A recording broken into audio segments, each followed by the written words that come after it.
داؤد علیہ السلام کی پرسنالٹی۔ داؤد علیہ السلام یعقوب علیہ السلام کی جنریشن سے تھے۔ ان کی ہائٹ چھوٹی تھی، آنکھیں نیلی تھیں، سر پر بال چھوٹے تھے۔ وہ دل کے بہت صاف تھے۔ اللہ تعالیٰ نے انہیں بہت بڑی اور مضبوط بادشاہت دی تھی، اور پھر آپ کو پیغمبر بھی بنایا تھا۔ یہ پہلی بار تھا کہ اللہ تعالیٰ نے کسی پیغمبر کو بادشاہت بھی دی ہو۔ جتنے بھی پیغمبر گزرے ہیں وہ بادشاہ نہیں ہوتے تھے، صرف داؤد علیہ السلام اور سلیمان علیہ السلام ایسے تھے جو پیغمبر بھی تھے اور ساتھ میں بادشاہ بھی تھے۔ تو اس میں سے داؤد علیہ السلام پہلے ایسے انسان تھے جن کو اللہ نے بادشاہت بھی دی اور ساتھ میں نبوت بھی دی۔ اور ابھی ہم آگے دیکھیں گے کہ ان کو اور کیا دیا۔ اب داؤد علیہ السلام پر اللہ کی نعمتیں۔ اب داؤد علیہ السلام کو اللہ تعالیٰ نے اور کس کس چیز سے نوازا۔ داؤد علیہ السلام کو اللہ تعالیٰ نے زبور عطا کی۔ زبور کیا ہے؟ زبور جیسے تورات ہے، انجیل ہے، ویسے ہی زبور ہے۔ زبور بھی آسمانی کتاب ہے۔ آپ کو پتہ ہے نا، 4 بکس جو ہیں وہ آسمانی ہیں جو اللہ کی طرف سے نازل ہوئیں، تورات، انجیل، زبور اور قرآن۔ اور ہمارا ایمان ہے کہ یہ چاروں کتابیں اللہ نے نازل کیں۔ تو اللہ تعالیٰ نے ان کو اسپیشلی بک دی، وہ تھی زبور۔ زبور عطا کی اور رسول بنایا، جبکہ ان لوگوں کے پاس تورات آلریڈی موجود تھی، لیکن اس کے ساتھ ساتھ اللہ تعالیٰ نے ان کو زبور بھی دی۔ اللہ تعالیٰ نے داؤد علیہ السلام کو بہت سی نعمتیں دیں۔ ان میں سے ایک زبور تھی جو اللہ کی طرف سے کتاب تھی، جو رمضان کے مہینے میں آپ پر نازل ہوئی، جس میں لوگوں کے لیے وارننگز تھیں اور حکمت کی باتیں تھیں، اور ساتھ ہی اس میں اللہ کی حمد کے ترانے بھی تھے۔ یعنی اللہ کی تعریف میں کچھ ترانے تھے، جیسے سانگز ہوتے ہیں جن کو سانگز کہا جاتا ہے، اس طرح کے ترانے تھے جس میں اللہ کی تعریف تھی۔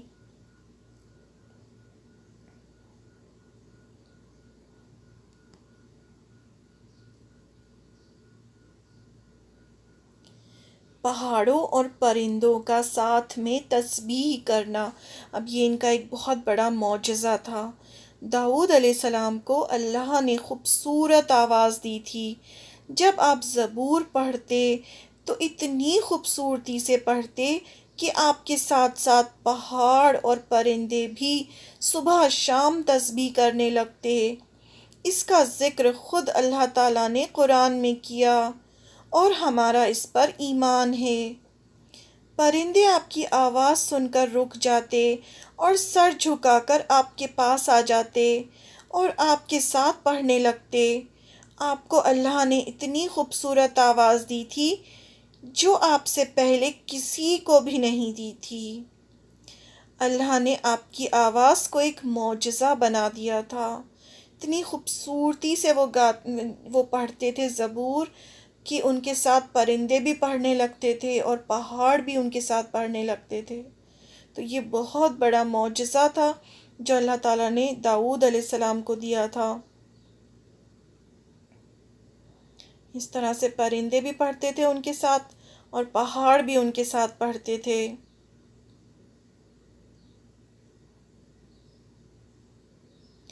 صحیح بخاری میں ایک حدیث میں ہے کہ ایک بار آپ صلی اللہ علیہ وسلم نے ابو موسیٰ اشعری رضی اللہ عنہ کو قرآن کی تلاوت کرتے سنا۔ ان کی آواز بہت خوبصورت تھی۔ آپ ان کی قرأت توجہ سے سننے لگے۔ پھر آپ صلی اللہ علیہ وسلم نے فرمایا، اے ابو موسیٰ، تمہیں داؤد علیہ السلام جیسی بہترین آواز عطا کی گئی ہے۔ یعنی آپ صلی اللہ علیہ وسلم نے اس طرح سے داؤد علیہ السلام کا ذکر کیا۔ اب اور کون سی نعمت ملی تھی انہیں؟ لوہا ان کے ہاتھ میں نرم ہو جاتا تھا۔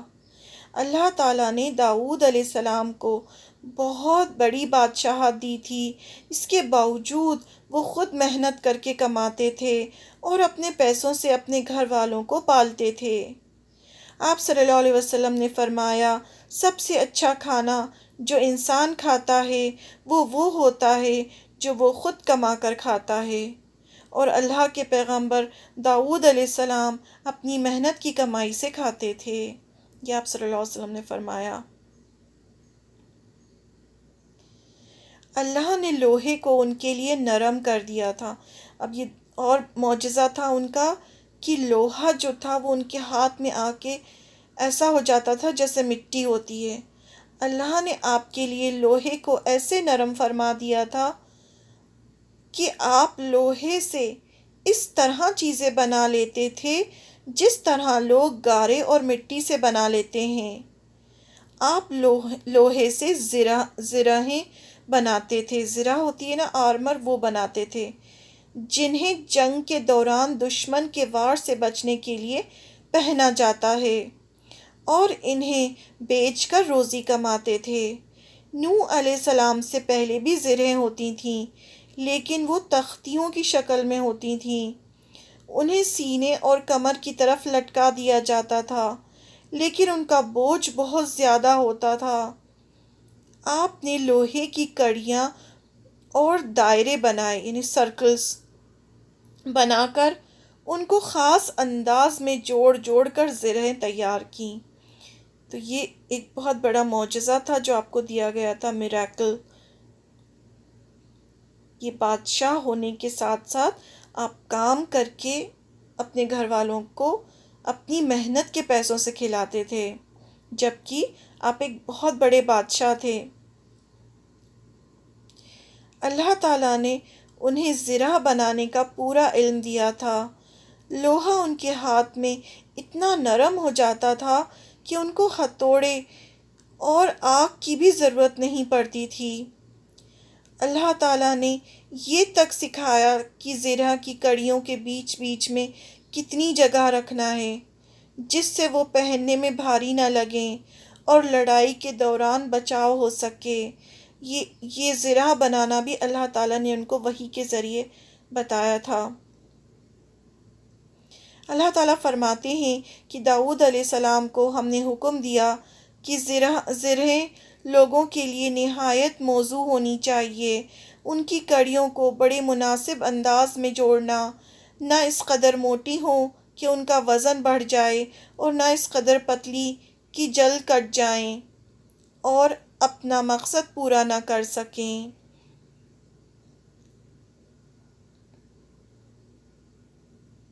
زرہ کیا ہوتی ہے؟ یہ وہ لباس ہوتا ہے جو جنگ میں پہنا جاتا ہے، جس سے دشمن جب تلوار سے اٹیک کرتا ہے تو اس سے جسم زخمی نہیں ہوتا۔ بادشاہت، حکمت اور قوت فیصلہ۔ اب اور ان کو کیا نعمت دی گئی تھی؟ بادشاہت کے ساتھ ساتھ انہیں حکمت اور قوت فیصلہ کرنے کی بھی اللہ تعالیٰ نے ان کو نعمت دی تھی۔ نعمت مینس بلیسنگ۔ اللہ تعالیٰ نے ان کو ایک مضبوط بادشاہت دی۔ پہلی بار بنی اسرائیل کے سارے قبیلے ایک ہو گئے، تورات پڑھی جانے لگی، زبور پڑھی جانے لگی، اللہ کی حمد ہوتی، چاروں طرف اللہ کی حمد ہو رہی تھی، اللہ کی تعریف ہو رہی تھی، سب دین پر تھے۔ اس کے ساتھ ساتھ اللہ تعالیٰ نے انہیں حکمت دی، حکمت بھی دی تھی، یعنی وزڈم۔ وزڈم کیا ہوتی ہے؟ حکمت کیا ہوتی ہے؟ یعنی صحیح وقت پر صحیح کام کرنا، صحیح فیصلہ صحیح وقت پر لینا۔ اس کے علاوہ انہیں زبردست قوت فیصلہ سکھایا گیا تھا۔ وہ ایک سکسیسفل بادشاہ ہونے کے ساتھ ساتھ ایک جج بھی تھے جو صحیح فیصلے لیتے تھے۔ ان کے کچھ فیصلے جو ہیں بہت مشہور ہیں اور جن کا ذکر قرآن مجید میں بھی ہے۔ 2 لوگوں کا جھگڑا اور داؤد علیہ السلام کا فیصلہ۔ آپ لوگوں کے درمیان نہایت عادلانہ فیصلہ فرماتے تھے، یعنی جسٹس کرتے تھے۔ آپ نبی بھی تھے، بادشاہ بھی تھے، قاضی بھی تھے۔ آپ کی حکومت سے ریلیٹڈ کئی احکامات قرآن میں نازل ہوئے۔ ان میں سے ایک حکم عجیب انداز سے آیا ہوا یوں: آپ نے اپنی عبادت اور عدالت کے لیے الگ الگ وقت مقرر کر رکھے تھے۔ عبادت کے لیے ایک جگہ بنوا رکھی تھی۔ دن میں فیصلے کرتے تھے اور رات کو عبادت۔ جب عبادت کرتے تو کسی کو آپ ان کے پاس آنے کی اجازت نہیں تھی۔ الگ الگ وقت مقرر تھے، جب وہ اپنی کورٹ میں ہوتے تھے، جب وہ بادشاہ ہوتے تھے تب وہ فیصلے کرتے تھے، اور جب وہ عبادت کرتے تھے تب کوئی انہیں ڈسٹرب نہیں کر سکتا تھا۔ ایک رات اللہ تعالیٰ نے ان کا ٹیسٹ لیا۔ دو آدمی بغیر اجازت اندر آ گئے جہاں وہ عبادت کر رہے تھے اپنے محل میں۔ دروازہ بند تھا لیکن وہ دیوار پھاند کے اندر آ گئے۔ آپ ڈر گئے کہ کہیں کوئی حملہ ور نہ ہو۔ وہ کہنے لگے، خوف نہ کیجیے، ہم ایک مقدمہ لے کر آپ کے پاس آئے ہیں۔ ہم دو فریق ہیں، یعنی ہم دو بھائی ہیں۔ ہم میں سے ایک نے دوسرے کے ساتھ زیادتی کی ہے، لہٰذا آپ ہمارے بیچ حق کے ساتھ فیصلہ کر دیجئے اور ناانصافی نہ کیجیے اور ہمیں سیدھی راہ بتا دیجیے۔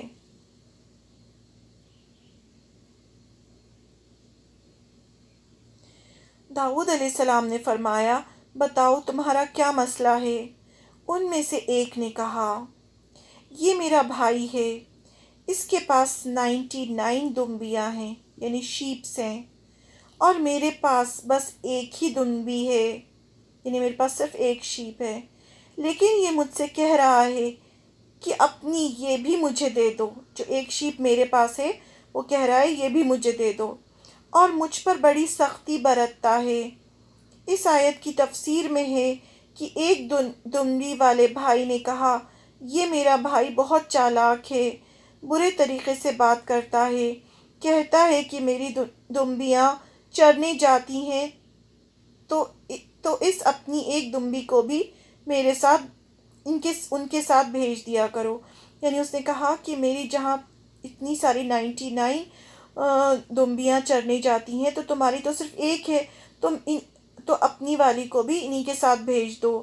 جب میری دمبی ان کی دمبیوں کے ساتھ آنے جانے لگی تو یہ اب کہتا ہے کہ یہ میری ہے۔ اب میں خالی ہاتھ ہوں، اس طرح میں اس کے ظلم کا نشانہ بن چکا ہوں۔ جس کے پاس ایک شیپ تھی اس نے اس طرح سے داؤد علیہ السلام کو بتایا کہ اب وہ ایک شیپ جو ہے وہ بھی میری چلی گئی ہے۔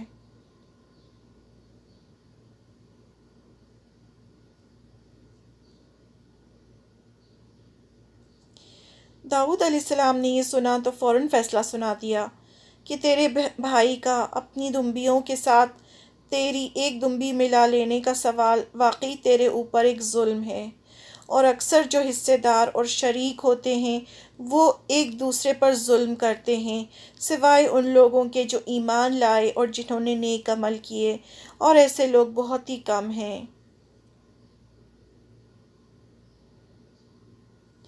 داؤد علیہ السلام نے دوسرے بھائی کی بات سنے بغیر ہی اسے ظالم ٹھہرا دیا۔ آپ کا فیصلہ سنتے ہی دوسرا بول اٹھا، آپ نے میری بات تو سنی ہی نہیں اور فیصلہ دے دیا، پہلے آپ میری بات تو سنتے۔ بس اس نے یہ کہا اور وہ دونوں غائب ہو گئے۔ جیسے ہی وہ غائب ہوئے، داؤد علیہ السلام فوراً سمجھ گئے کہ ان سے غلطی ہوئی ہے، اور وہ سمجھ گئے کہ اللہ تعالیٰ کی طرف سے ان کی آزمائش تھی، یعنی یہ جو تھے فرشتے تھے اور ان کا ٹیسٹ لینے آئے تھے۔ آپ نے فوراً توبہ کی، اللہ کی طرف رجوع کیا اور استغفار کرنے لگے، کیونکہ جب بھی کوئی فیصلہ دیا جاتا ہے تو دونوں کی بات سن کر پھر فیصلہ دیا جاتا ہے، اتنے جلد بازی میں فیصلہ نہیں ہوتا۔ اور وہ عبادت کر رہے تھے تو اس کے بیچ میں جب ان کے پاس وہ کیس آیا تو انہوں نے ایک دم فیصلہ سنا دیا، اور جب ان کو احساس ہوا تو انہوں نے فوراً اللہ کی طرف رجوع کیا، یعنی اللہ سے معافی مانگی اور استغفار کرنے لگے، اللہ سے بخشش کی دعا مانگنے لگے۔ اللہ تعالیٰ فرماتے ہیں، اور داؤد علیہ السلام سمجھ گئے کہ ہم نے انہیں آزمایا ہے، پھر تو وہ اپنے رب سے استغفار کرنے لگے اور عاجزی کرتے ہوئے سجدے میں گر پڑے اور پوری طرح رجوع کیا، بس ہم نے بھی ان کا وہ قصور معاف کر دیا، یقیناً وہ ہمارے نزدیک بڑے مرتبے والے اور بہت اچھے ٹھکانے والے ہیں۔ اللہ تعالیٰ کو ان کی یہ بات اتنی پسند آئی۔ پھر اللہ تعالیٰ نے داؤد علیہ السلام کو نصیحت کی، اے داؤد، ہم نے تمہیں زمین میں خلیفہ بنا دیا۔ یہ جتنی بھی ہم پڑھ رہے ہیں اسٹوری، یہ پوری قرآن شریف کی آیتیں ہیں۔ خلیفہ بنا دیا، تم لوگوں کے درمیان حق کے ساتھ فیصلہ کرو اور اپنی نفسانی خواہش کی پیروی نہ کرو، ورنہ وہ تمہیں اللہ کی راہ سے بھٹکا دے گی۔ یقیناً جو لوگ اللہ کی راہ سے بھٹک جاتے ہیں ان کے لیے سخت عذاب ہے، اس لیے کہ انہوں نے حساب کے دن کو بھلا دیا ہے۔ ہمارے لیے بھی سبق ہے کہ کبھی بھی کسی بھی معاملے میں ایک طرفہ فیصلہ نہیں کرنا چاہیے، اور اگر کوئی غلطی ہو جائے تو فوراً اللہ سے معافی مانگ لینا چاہیے۔ یہی پیغمبروں کا طریقہ تھا کہ اگر ان سے کوئی بھول ہو جاتی تو وہ فوراً اللہ کی طرف پلٹ جاتے، معافی مانگتے۔ ہم نے آدم علیہ السلام کے قصے میں بھی پڑھا تھا کہ انہوں نے بھول سے پھل کھا لیا تو فوراً اللہ سے معافی مانگی۔ پھر ہم نے یونس علیہ السلام کے قصے میں پڑھا کہ ان سے بھول ہوئی تو انہوں نے لا الہ الا انت سبحانک انی کنت من الظالمین پڑھا۔ پھر داؤد علیہ السلام سے بھول ہوئی تو انہوں نے بھی اللہ سے معافی مانگی۔ داؤد علیہ السلام کے پاس کھیت اور بکریوں کا مسئلہ۔ اب ایک اور دوسرا جو کیس ہے اس کے بارے میں بھی آتا ہے، تو وہ جو کیس تھا اس میں یہ تھا کہ ایک بار داؤد علیہ السلام کے پاس ایک مقدمہ آیا، کسی کی بکریوں نے ایک کسان کے کھیت کو چر لیا۔ کہا جاتا ہے کہ یہ رات کو ہوا، جس کے بارے میں چرواہے کو نہیں پتہ تھا۔ کسان نے شکایت کی کیونکہ اس کا بہت نقصان ہو گیا تھا۔ اس پر داؤد علیہ السلام نے فیصلہ کیا کہ کھیت کے نقصان کے بدلے میں چرواہے کی ساری بکریاں کسان کو دے دی جائیں۔ سلیمان علیہ السلام اس وقت 16 سال کے تھے اور داؤد علیہ السلام کے پاس بیٹھے تھے۔ اللہ تعالیٰ نے انہیں اس کا اور اچھا فیصلہ سجھایا۔ سلیمان علیہ السلام بھی بچپن سے بہت سمجھدار تھے، ان کو بھی اللہ تعالیٰ نے قوت فیصلہ دیا تھا۔ انہوں نے کہا، یعنی سلیمان علیہ السلام نے کہا، ایسا بھی ہو سکتا ہے کہ کسان کو چرواہے کی بکریاں دے دی جائیں تاکہ وہ ان سے فائدہ اٹھائے، ادھر چرواہے کو کھیت دے دیا جائے تاکہ وہ اسے پہلے جیسا کر دے۔ جب چرواہا کھیت کو پہلے جیسا کر دے تو چرواہے کو بکریاں واپس دے دی جائیں اور کسان کو کھیت۔ یہ سن کر داؤد علیہ السلام بہت خوش ہوئے اور یہی فیصلہ دیا۔ اللہ تعالیٰ فرماتے ہیں کہ ہم نے اس کا صحیح فیصلہ سلیمان کو سمجھا دیا۔ ہاں، ہر ایک کو ہم نے حکم اور علم دے رکھا تھا۔ حکم یعنی حکمت، وزڈم، اور علم بھی دے رکھا تھا اور وزڈم بھی دے رکھی تھی ہر ایک کو، یعنی داؤد علیہ السلام کو بھی اور سلیمان علیہ السلام کو بھی۔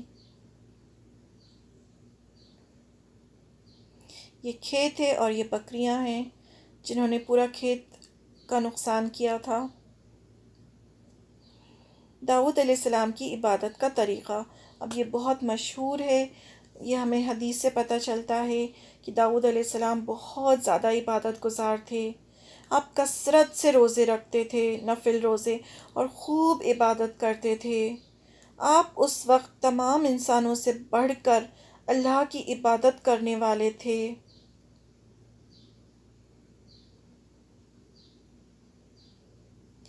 حدیث کا مفہوم ہے، اللہ تعالیٰ کے نزدیک سب سے محبوب نماز داؤد علیہ السلام کی نماز ہے، اور اللہ تعالیٰ کو سب سے محبوب داؤد علیہ السلام کا روزہ ہے۔ وہ رات کا آدھا حصہ سوتے، اس کے بعد تہائی رات قیام کرتے، یعنی نماز پڑھتے، اور رات کے چھٹے حصے میں سو جاتے۔ ایک دن روزہ رکھتے اور ایک دن روزہ چھوڑ دیتے، اور لڑائی میں جب دشمن سے مقابلہ ہوتا تو بھاگتے نہیں تھے۔ اس حدیث میں نفل نماز یعنی نماز تہجد اور نفل روزوں کا ذکر ہوا ہے کہ وہ کتنی کثرت سے نمازیں پڑھتے تھے اور روزے رکھتے تھے، ایک دن چھوڑ کے روزہ رکھتے تھے۔ وہ صوم داؤدی کہا جاتا ہے اسے۔ اللہ تعالیٰ نے سورہ سبا آیت نمبر 13 میں ان کی تعریف کرتے ہوئے ان کی آل کو اللہ کا شکر ادا کرنے کا حکم دیا، آل یعنی فیملی، اور میرے بندوں میں سے شکر گزار بندے کم ہی ہوتے ہیں۔ داؤد علیہ السلام کی ایک صفت یہ بھی تھی کہ آپ بہت شکر گزار تھے، اور ایسے لوگ بہت ہی کم ہوتے ہیں، یعنی وہ بہت زیادہ اللہ تعالیٰ کی شکر گزاری کرتے تھے۔ جب داؤد علیہ کا جنازہ جا رہا تھا، تب سلیمان علیہ السلام نے پرندوں کو حکم دیا کہ آسمان کور کر کے سایہ بنائیں۔ اب کیا ہوا، داؤد علیہ السلام کے انتقال کا وقت آ گیا۔ داؤد علیہ السلام اپنے گھر والوں کا بہت خیال رکھتے تھے۔ جب باہر جاتے تو اچھے سے لاک کر کے جاتے تاکہ کوئی اندر نہ آ سکے۔ ایک دن وہ باہر گئے تو ان کی بیوی نے گھر میں ایک آدمی کو دیکھا، وہ گھبرا گئیں۔ جب داؤد علیہ السلام واپس آئے اور انہوں نے اس آدمی سے پوچھا، تم کون ہو؟ اس نے کہا، میں وہ ہوں جس کو کسی کی اجازت کی ضرورت نہیں۔ وہ سمجھ گئے کہ یہ موت کا فرشتہ ہے، اور ان کی روح جسم سے نکل گئی۔ جب ان کو کفن دیا گیا تو بہت دھوپ تھی۔ سلیمان علیہ السلام نے پرندوں سے کہا کہ وہ ان پر سایہ کر دیں۔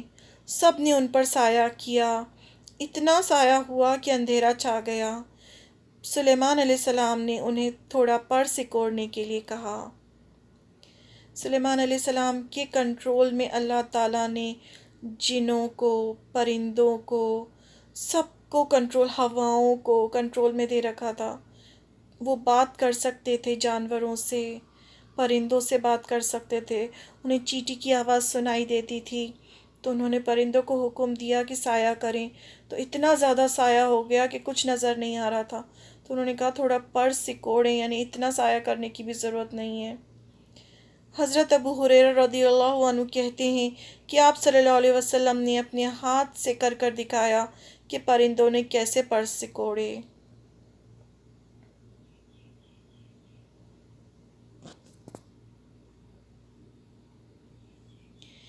اللہ تعالیٰ کی آپ کو نصیحت، آپ صلی اللہ علیہ وسلم کو نصیحت۔ یہ پیغمبروں کے قصے قرآن شریف میں کیوں سنائے جاتے ہیں؟ تاکہ اس سے ہم کوئی نہ کوئی لیسن حاصل کریں، یا آپ صلی اللہ علیہ وسلم کو نصیحت کی جاتی ہے قصے سنا کر، صبر کریں، آپ دیکھیں وہ کیسے تھے، ان کے ساتھ کیا ہوا۔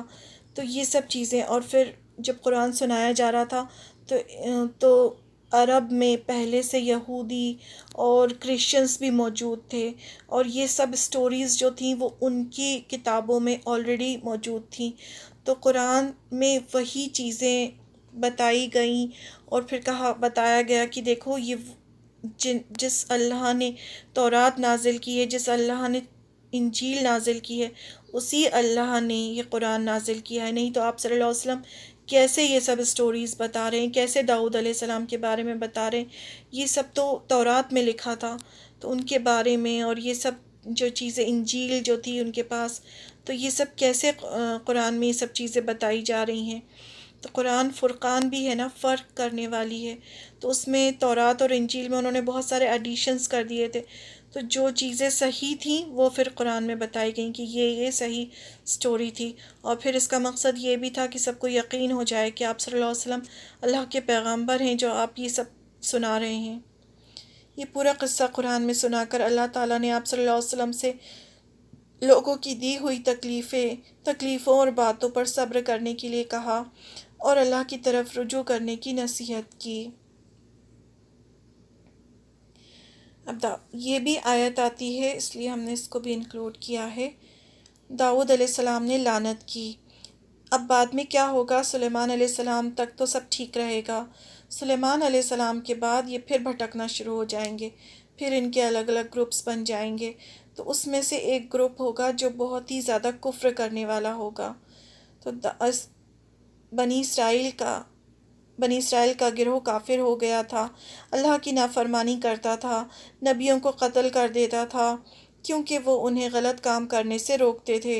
اس لیے اللہ تعالیٰ نے ہمیں قرآن میں بتایا کہ ایسے بنی اسرائیل کے کافروں پر داؤد علیہ السلام اور بعد میں عیسیٰ علیہ السلام نے بھی لعنت کی ہے، کیونکہ وہ اللہ کی نافرمانی کرتے تھے اور حد سے آگے بڑھ جاتے تھے۔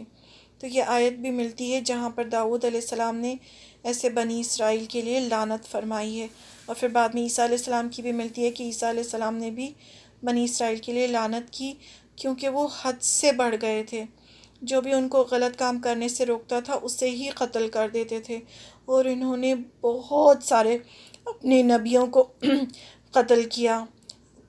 طالوت، داؤد علیہ السلام، سلیمان علیہ السلام، یہاں تک تو سب کچھ ٹھیک تھا، اس کے بعد ان کا ڈاؤن فال شروع ہوتا ہے، تو ان کی بہت بڑی ہسٹری ہے۔ پھر بھی اللہ تعالیٰ نے ان پہ اتنا رحم کیا، ایک کے بعد ایک کے بعد ایک پیغمبر بھیجتے چلے گئے، لیکن یہ اتنے حد سے آگے بڑھ گئے تھے کہ انہوں نے اب پیغمبروں کو قتل کرنا شروع کر دیا۔ پھر بھی اللہ تعالیٰ نے ان پر رحم کیا، زکریا علیہ السلام کو بھیجا، یحییٰ علیہ السلام کو بھیجا، اور پھر فائنلی ان کے لاسٹ پیغمبر جو تھے وہ عیسیٰ علیہ السلام تھے۔ عیسیٰ علیہ السلام جو تھے ان کو بھیجا بنی اسرائیل کی اصلاح کے لیے کہ اب تو سدھر جائیں بنی اسرائیل، لیکن جب انہوں نے عیسیٰ علیہ السلام کو بھی جب مارنے کی کوشش کی، ان کو سولی پر چڑھانے کی کوشش کی، وہ تو اللہ تعالیٰ نے ان کو چوتھے آسمان پر اٹھا لیا، تو بس اس کے بعد میں پھر ان پر لعنت آئی، اور ایسی آئی کہ پھر یہ 2000 سال تک بھٹکتے رہے پوری دنیا میں، اور پھر فائنلی ان کو جا کے ابھی کچھ سالوں پہلے اسرائیل ملا، وہ بھی انہوں نے جب لوگوں سے تعلقات اچھے کیے اس کے بعد اپنی واپس یہ وطن میں آئے، نہیں تو ان کو فلسطین، اسرائیل جو ان کا پورا یہ جو تھا جہاں پر ان کا یہ ہیکل سلیمانی تھا اور یہ سب کچھ تھا، یہاں سے ان کو نکال دیا گیا تھا پورے بنی اسرائیل کو، اور 2000 سال تک یہ پوری دنیا میں بھٹکتے رہے۔ اس کے بعد پھر انہوں نے ابھی اسرائیل بنایا ہے، اور اس میں آ کر اب یہ پھر سے اکٹھا ہونا شروع ہو گئے ہیں۔